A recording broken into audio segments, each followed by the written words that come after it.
যত এরম বলছে না, উত্তরবঙ্গে ওনার তত ভোট কমছে, মানুষ তত হাসছে, মানুষ ভাবছে মানে একদম বদ্ধ উন্মাদ।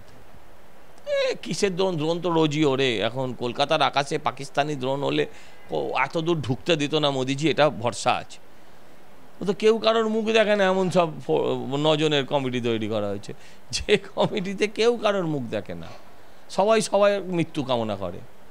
আমায় পাগলা কুকুরে কামড়ায়নি, চোরেদের দলে গিয়ে রাজনীতি ছেড়ে দিতে পারি, হতে পারে। হ্যাঁ, তৃণমূল করতে যাবো কোন দুঃখে? নমস্কার, ওঙ্কার বাংলা ডিজিটালে আপনাদের স্বাগত। আমি আপনাদের সঙ্গে বিশ্বজিৎ, আর এই মুহূর্তে আমার সঙ্গে বিজেপি নেতা সজল ঘোষ। মুখ্যমন্ত্রী মমতা বন্দ্যোপাধ্যায় বলছেন যে উত্তরবঙ্গে যে উন্নয়ন হয়েছে সেই উন্নয়ন বিরোধীরা চোখে দেখতে পায় না, কারণ বিরোধীদের চোখে তুলোগুজে রয়েছে। সজলদা, মুখে আপনার চোখে তুলোগুজে রয়েছেন, উন্নয়ন দেখতে পাচ্ছেন না? না, সত্যি উন্নয়নের জোয়ারে আসলে আমরা ভেসে গেছি, বুঝলে ভাই। হ্যাঁ, চোখে তুলো গুঁজে, হ্যাঁ, কানে তুলো গুঁজে, এসবের কোনো যুক্তি নেই। উন্নয়নের তালিকাটা উনি দিয়ে দিন, কি করেছেন উন্নয়ন। উত্তরকন্যা, ওই উত্তরকন্যা না কি একটা করেছেন, বাড়ি বানিয়েছেন, সেখানে ওখানে কি কাজ হয়, কিসের চাষ হয়, কি উন্নয়ন হয়েছে? উত্তরবঙ্গের কত নতুন কারখানা এসছে, মুখ্যমন্ত্রী বলুক না। উত্তরবঙ্গে কত নতুন কোন কোন শিল্পাঞ্চল তৈরি হয়েছে, উত্তরবঙ্গে কতগুলো নতুন হয়েছে, স্কুল কলেজ কারখানা কি কি তৈরি হয়েছে, কিছু হয়েছে, সেগুলো তো বলবেন, তার লিস্টটা দিয়ে দিলেই তো হয়। আমরা চোখে দেখতে পাই না, কানে তো শুনে নেব। যে মুখ্যমন্ত্রী বলুন যে আমি উত্তরবঙ্গে এই এই এই এই করেছি। যত এরম বলছে না, উত্তরবঙ্গে ওনার তত ভোট কমছে, মানুষ তত হাসছে, মানুষ ভাবছে মানে একদম বদ্ধ উন্মাদ। মানুষ ভাবছে বদ্ধ উন্মাদ, আর কিছু ভাবছে না। কিন্তু উনি বলছেন যে তৃণমূলের আমলে উত্তরবঙ্গে যে উন্নয়ন হয়েছে সারা জীবন কোনোদিনই হয়নি। যে আমি একটা উত্তরকন্যা না কি নাম, আমি নামটা ঠিক এই মুহূর্তে খেয়াল করতে পারছি না, একটা বিল্ডিং তৈরি হয়েছে, সেক্রেটারিয়েট বিল্ডিং। ওখান থেকে কি হয়, মানুষ ওখানে কি সুবিধে পায়?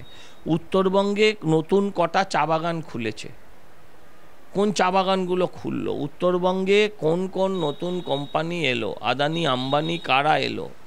হ্যাঁ, উত্তরবঙ্গে নতুন কি কি বিজনেস এলো?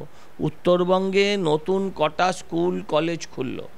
আজকে উত্তরবঙ্গে নতুন কি ট্রান্সপোর্টেশন সৃষ্টি হলো? উন্নয়ন মানে শুধু অর্থনৈতিক উন্নয়ন নয় তো, সামাজিক উন্নয়নও তো ভাবতে হবে। উত্তরবঙ্গে কটা আরেকটা মেডিকেল কলেজ হলো কি না?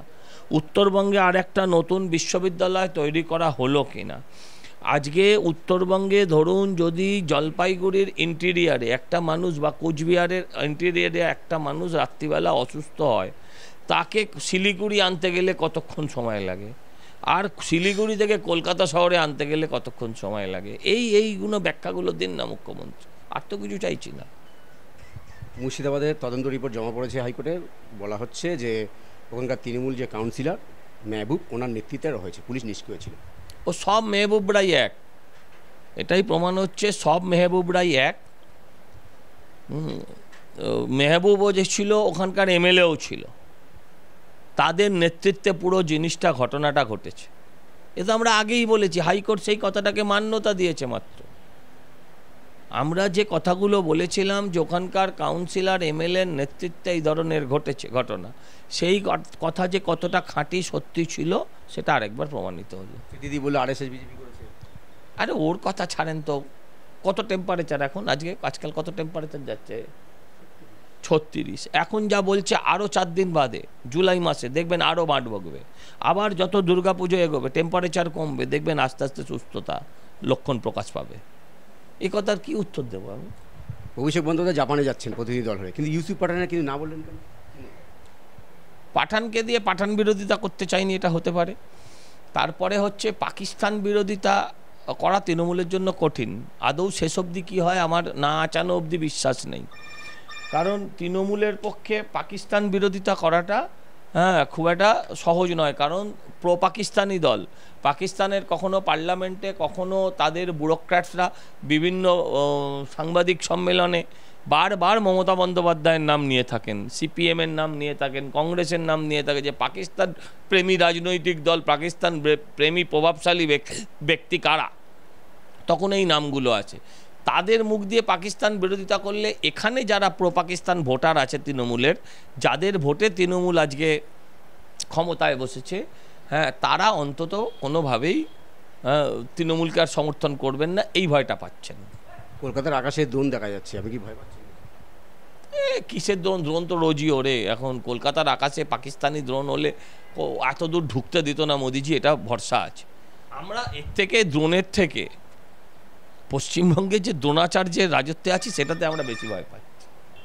সুদীপ বন্দ্যোপাধ্যায়কে সরিয়ে দিল তৃণমূল কংগ্রেস, তাহলে এবার কি তাপস রায় এবং সজল ঘোষ কি খুব ভালো কাজ করছে বিজেপি সংগঠনে, তাই কিন্তু সরানো হলো? সে আমি কি করে বলবো? ওদের সংগঠনে কেন সরানো হলো, কাতে কি সরানো হলো, তাতে আমার বাবার কি, আমার কি যায় আসে? এগুলো আমি বলতে পারবো না, এগুলো আমি বলতে ইন্টারেস্টেডও নয়। শুধু বলবো ওদের একটা 9 জনের কোর কমিটি হয়েছে, ওরা একটা সভাপতি দিতে পারিনি।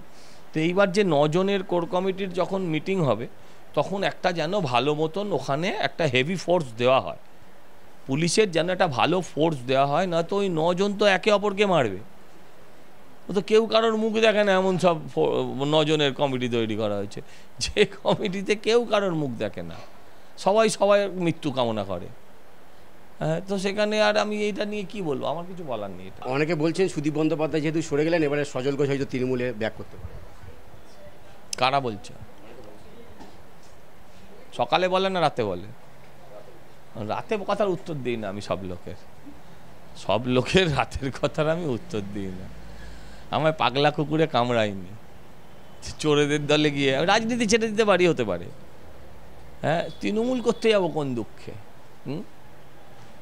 তৃণমূল করে আমি চুরি করিনি, আমি তৃণমূল করবো কেন? রাজ্যের মুখ্যমন্ত্রী মমতা বন্দ্যোপাধ্যায় বলছেন যে উন্নয়ন উত্তরবঙ্গে হয়েছে, সেই উন্নয়ন দেখতে পাচ্ছে না বিরোধীরা, চোখে তুলো দিয়ে রেখেছেন তাই। কিন্তু বিজেপি নেতা সজল ঘোষ স্পষ্ট বলছেন যে উন্নয়নের তালিকা মমতা বন্দ্যোপাধ্যায় প্রকাশ করুক, তাহলে দুধ কা দুধ পানি কা পানি পরিষ্কার হয়ে যাবে। ক্যামেরায় রবি দত্তের সঙ্গে বিশ্বজিৎ হালদার, ওঙ্কার বাংলা।